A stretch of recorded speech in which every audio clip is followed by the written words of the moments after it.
Major funding for KPBS Evening Edition has been made possible in part by Bill Howe Family of Companies, providing San Diego with plumbing, heating, air, restoration, and flood services for over 40 years. Call 1-800-BILL-HOWE or visit BillHowe.com. And by the Conrad Prebys Foundation, Darlene Marcos Shiley, and by the following.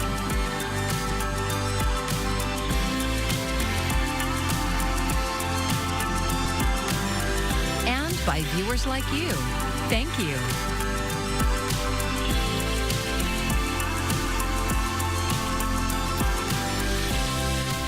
It's day 9 of the U.S. government shutdown. Thanks for joining us. I'm John Carroll in for Maya Trabulsi.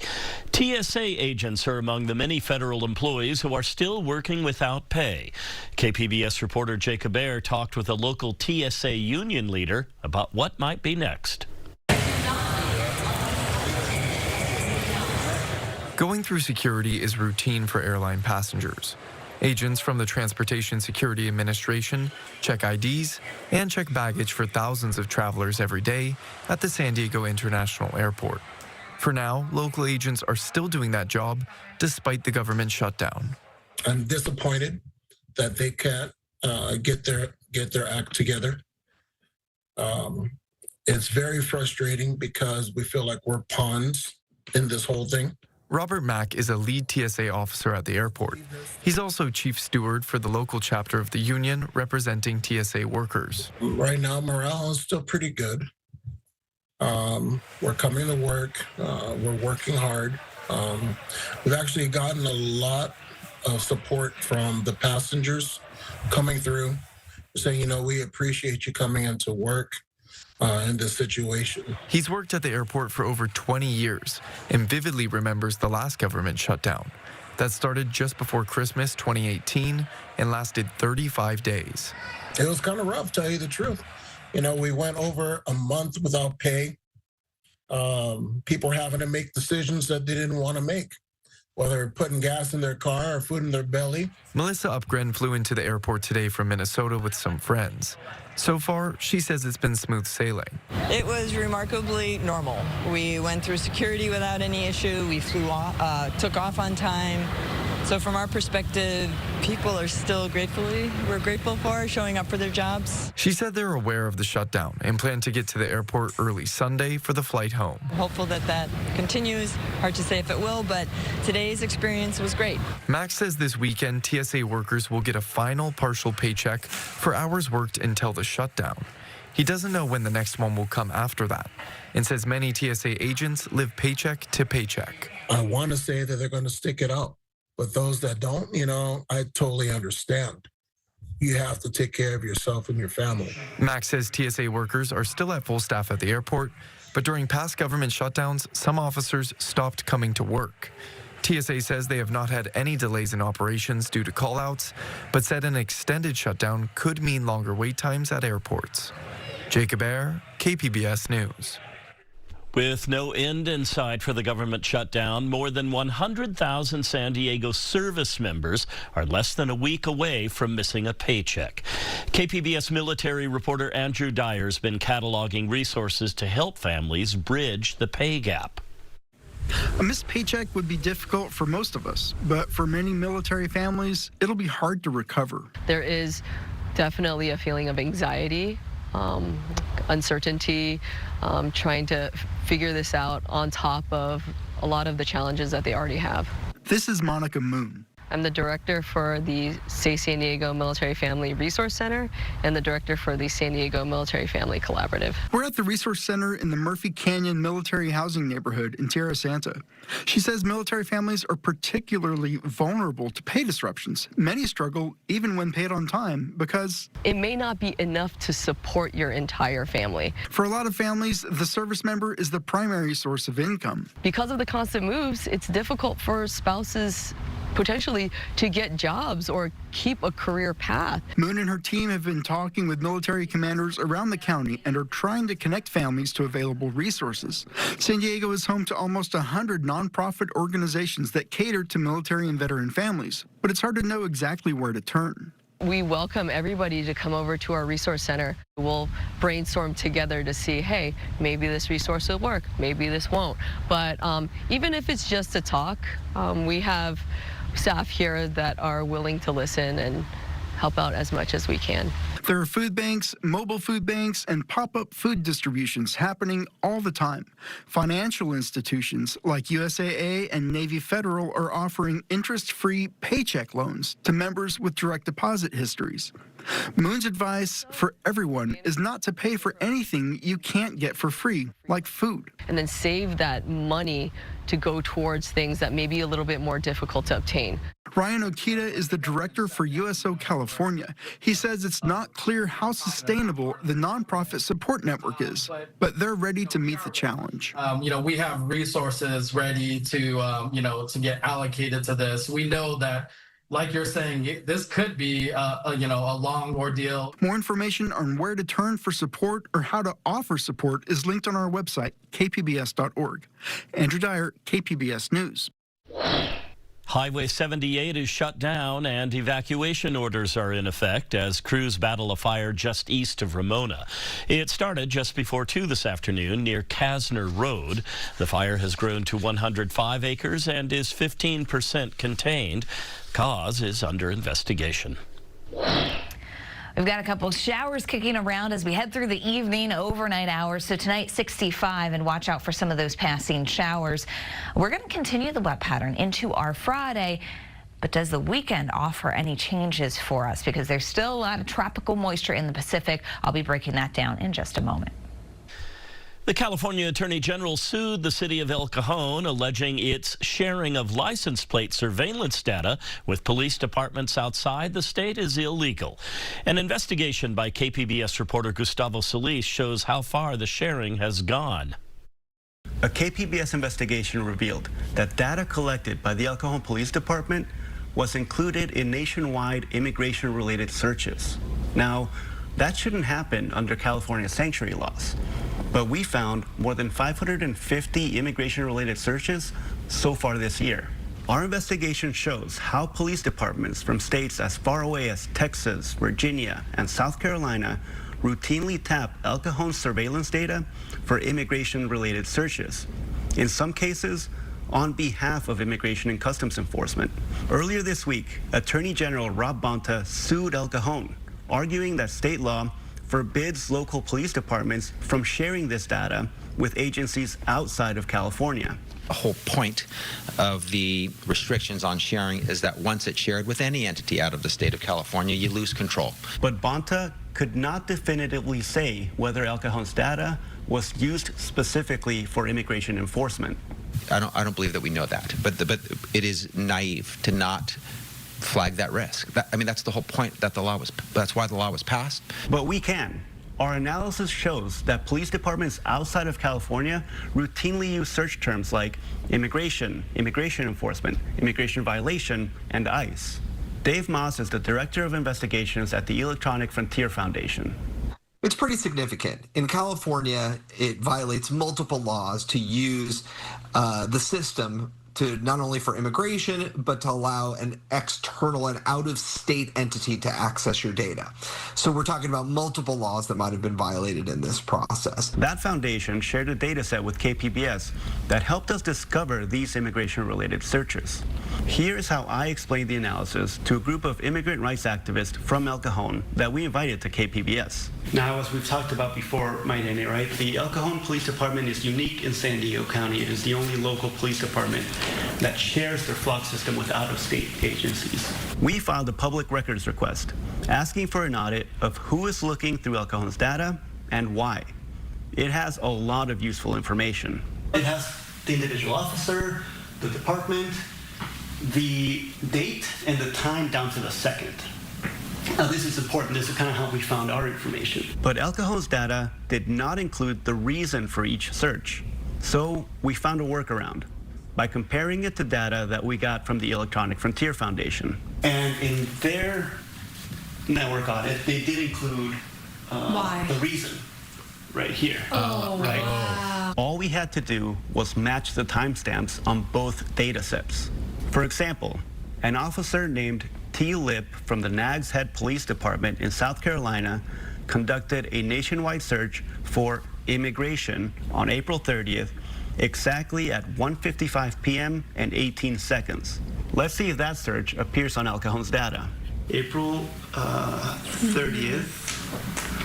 What did we say, 1:55:18? Yeah, 1:55. There it is, 1:55:18. Holy sh! Mariana Branham was one of the people we shared our analysis with. She's with the group Latinos en Acción, which has protested El Cajon's support for Trump's immigration policies. It is very important that we're uncovering this data, how it works, who's involved, how many cameras, how is the city cooperating, are they not cooperating, and it just brings up a whole slew of other questions that I think, it's our job to let the residents know. KPBS also shared our analysis with El Cajon Police Chief Jeremiah Larson and invited him to review the data. He declined.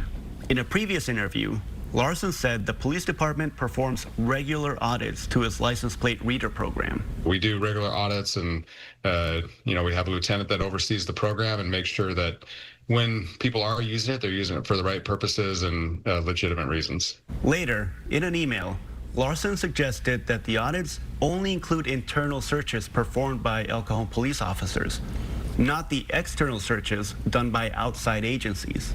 Mas says the people of El Cajon should be concerned about this lack of basic oversight. So it's not surprising to hear, but it should anger everyone to hear them say it out loud. He says Chief Larson's decision not to include external audits show that the police department cannot be trusted with this technology. If you have decided that you don't have to monitor that stuff, then you shouldn't have access to this system at all. Like, you have just proven that you don't have the cybersecurity chops at the very basic fundamental level to be trusted with data for your community. It's unclear if the El Cajon Police Department knew about these immigration-related searches. Chief Larson didn't say whether the department plans to change the data sharing policy. In response to the Attorney General's lawsuit, El Cajon Mayor Bill Wells defended the practice, calling it a cornerstone of effective policing. Gustavo Solis, KPBS News. The Grossmont Union High School District Board is considering 3 controversial proposals at its meeting tonight. KPBS reporter Elaine Alfaro has those details. Topping the agenda for tonight's regular board meeting are proposed revisions to the district's religious beliefs and customs policy. One would allow parents to opt their children out of instruction that they feel infringes on their religious beliefs. Another loosens restrictions on how teachers can engage students in prayer outside of school hours. Both proposals come after recent U.S. Supreme Court rulings. Dan Eaton is a local expert on constitutional law. And what the court said was that teachers don't shed their constitutional free speech and free exercise rights at the schoolhouse door, as long as it's not done in a coercive sense, as long as it's not done in their official capacity. Board members Gary Woods, Scott Eckert, Rob Shield, and Jim Kelly have historically voted as a bloc on conservative issues. In an emailed statement, Board President Woods said he hopes the revisions clarify the religious rights of students and staff based on recent Supreme Court decisions. Meanwhile, Board member Chris Veit will introduce an amendment to make clear teachers cannot lead prayer in the classroom. There has been a softening of the idea that, public schools should basically refrain from getting involved in religion. I mean, they can teach classes on religion, obviously, and that's fine. But I think expression of religion, for me, in the classroom just opens a can of worms that is going to be problematic. The board will also consider 2 other proposals that tap into points of tension for teachers, students, and community members. In March, the board's majority voted to cut all of the district's school librarian positions. Tonight, they will consider a proposal to hire 1 librarian who would oversee all libraries in the district. Additionally, the board is considering a new policy that would restrict where people can protest outside the board meetings. The public meeting begins at 6 p.m. in the Grossmont High School Theater. Elaine Alfaro, KPBS News. The energy demands of AI and global warming are creating an impending energy crisis. That finding from a report by the San Diego Regional Economic Development Corporation. KPBS Sci-Tech reporter Thomas Fudge tells us the same report says nuclear fusion is one answer to the crisis and a potential source of wealth for California. Fusion, the creation of energy by fusing atoms, already has a foothold in the California economy, not to mention its world-class research universities. The San Diego EDC report says the state has 16 core fusion companies and $2.2 billion in funding. The industry has the potential to grow to between $48 and $125 billion. That's the upside, but it also has regulatory uncertainty and high land costs. Eduardo Velasquez is with the San Diego Regional EDC. He says California is still in a great place to move from fusion research to commercialization. We lead in terms of talent. We lead in terms of private capital flows that are coming in. We have the most fusion devices out of anywhere in the world. So the assets are here. The opportunity is here. The state is ready to support. The federal government is looking for opportunities to invest in commercializing fusion. So I think all the ingredients are here. We just need to make it happen. Democratic Congressman Scott Peters from California's 50th District says the U.S. is facing tremendous competition in energy research and production from China. He says Californians must be receptive to the development of fusion power in their part of the state. This is not fission. This is not the stuff that generates waste. It doesn't generate the risks that traditional nuclear power generates. So it's a very safe thing.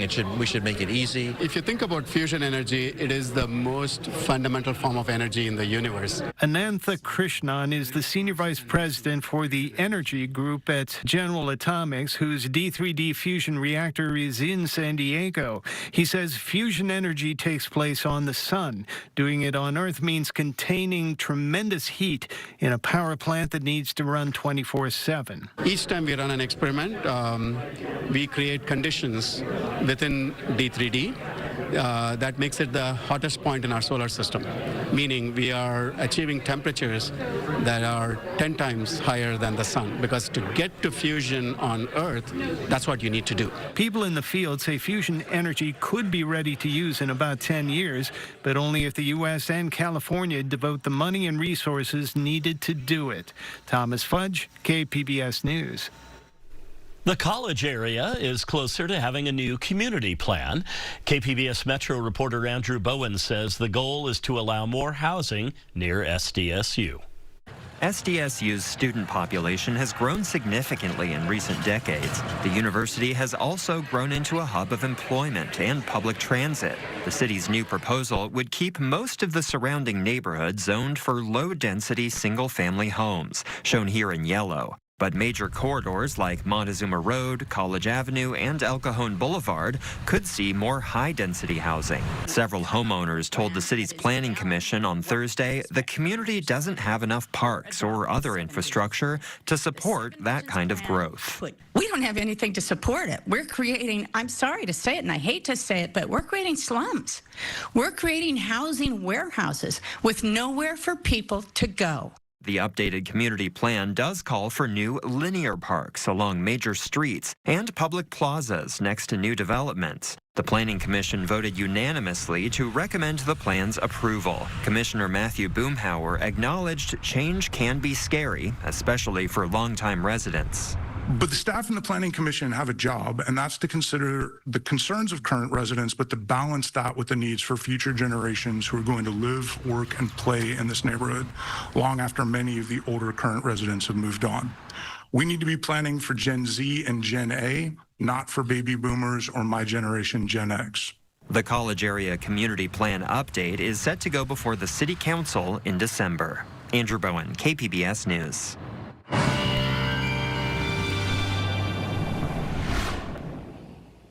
Well, guess what? We've got some rain continuing to work its way on through our region, and that doesn't really let up. If you look at since August 1st, we really have had our chances of rain, and it's put us well above historical averages.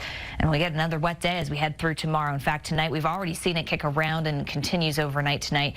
Drier weekend ahead for us, so we do catch a break, especially through the midday time from Saturday and beyond into Sunday. The next storm system, I think, is mostly north. We'll be watching that as we head into Tuesday. A lot of that action should hold north of us as far as the precipitation.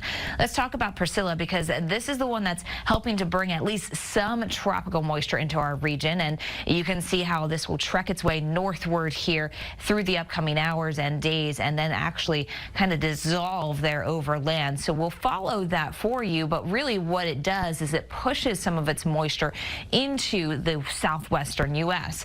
And for us, we won't get the brunt of it. That's actually going to be farther off to our east as you work through some of the eastern regions of Southern California, mostly into Arizona. Parts of Utah will get in on this moisture. So it's fairly far-reaching. However, again, we're kind of on the western fringes of what we will find.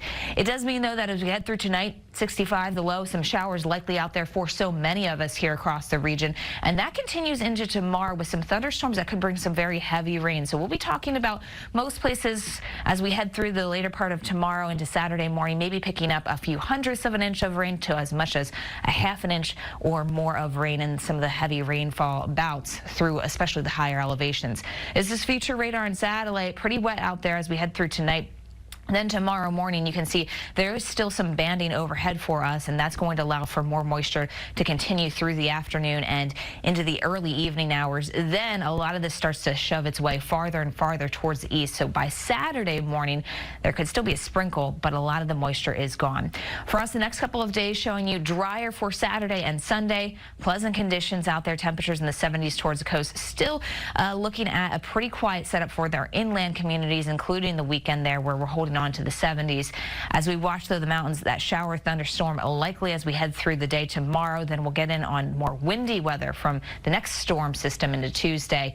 And it's a similar setup for the deserts as, again, we watch for that rain through tomorrow. For KPBS News, I'm AccuWeather meteorologist Melissa Constanzer. This weekend, there's a cultural celebration in Oceanside. Oaxaca de Mis Amores will showcase Oaxacan cuisine, dance, and artistic tradition.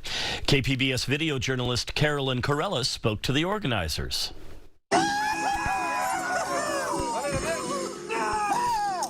Oaxaca de Mis Amores, the title comes from a song, and that song praises the beauty of Oaxaca in itself. So that's really what this cultural festival is about showcasing all of the beauty that Oaxaca has. What's unique about Oaxacan culture is that the Oaxacan state in itself has 8 different regions, and each region has its own identity, including food, dances, even in some cases languages. And that's really what the beauty of Oaxaca is, that you can go to different parts of Oaxaca and have a completely different experience.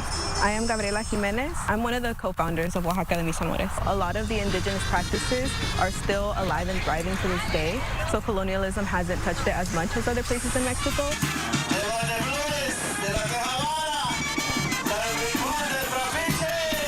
Listening to the music and dancing with our baskets is the best thing. It's something different for me. It's like out there to represent from where I am. It's like, it's a nice feeling. It's like I'm proud to be from there. It's the smell, like what you see. It's like, for me, it's that. It's like when I go over there, it's like I'm home. I am Rosie Molano. I'm one of the leaders, the dance group of Calenda Valles Centrales. It's a native group. It's a tradition where we're from, in Oaxaca, from Valles Centrales. It's called a Calenda. Our group, what the dance represents is like the starting of the fiesta, the main event, announcing like gonna be a big party, so like get ready. We usually dance with the bandas. We have like big monos, maybe over 6 feet tall, besides the size of the person carrying them. So they're like about 10 feet tall. We also have like a tiliche. It's a suit like made with rags. He's dancing all over the place. We have toritos, like the little toritos. So we go with those ones so they can get the attention. The girls with the baskets dressed like that. It's like, okay, we're here. The party's about to start. We usually throw candy. Once we do that, it's like, it's an invitation for the people to join us. Our culture in itself is rooted in the concept of guelaguetza, which means that you help one another in difficult times and in times of festivities and times of happiness. It means that we support each other, and that has traced back thousands of years before even Mexico was Mexico. It's a beautiful thing that it's been able to survive, and we've definitely put a strong presence on passing down traditions from generation to generation. So you'll be able to see that on October 12th. We are so connected to our culture, so if one person moves to California, then more people will come. I believe the number is 300,000 Oaxacans live in California. This is the largest amount of Oaxacans outside of the state of Oaxaca than anywhere else in the world, and that is why California actually has the nickname of Oaxaca, California. To the people who are fortunate enough to have documentation, that's why it's even more important to have pride in your culture now, to be able to stand up and to speak out for those who can't, to give a voice to those who aren't able to. And that's why our culture is so important, because we are either immigrants or like our families have immigrated to this place. A lot of us call this place home. Our event is going to be taking place at the Junior Sean Amphitheater. It's an open invitation for everyone if they can join us on October 12th. I think it's the first time it's going to be here in Oceanside, something like cultural like that from Oaxaca. It's an honor. Well, I feel so privileged to be from over there. Oaxaca de mis amores to me is about community, culture, art, and education. That we're still here, we're prideful to be here, and that indigenous people are around you everywhere. That story was produced by Carolyn Corellis. Oaxaca de Mis Amores will take place this Sunday in Oceanside. The free event runs from noon until 7 in the evening at the Junior Sean Amphitheater. You can find tonight's stories on our website, kpbs.org. Thank you so much for joining us, everyone. I'm John Carroll. Have a great evening. Major funding for KPBS Evening Edition has been made possible in part by Bill Howe Family of Companies, providing San Diego with plumbing, heating, air, restoration, and flood services for over 40 years. Call 1-800-BILL-HOWE or visit BillHowe.com. And by the Conrad Prebys Foundation, Darlene Marco Shiley, and by the following: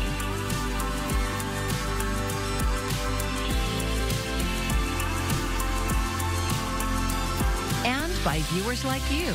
Thank you.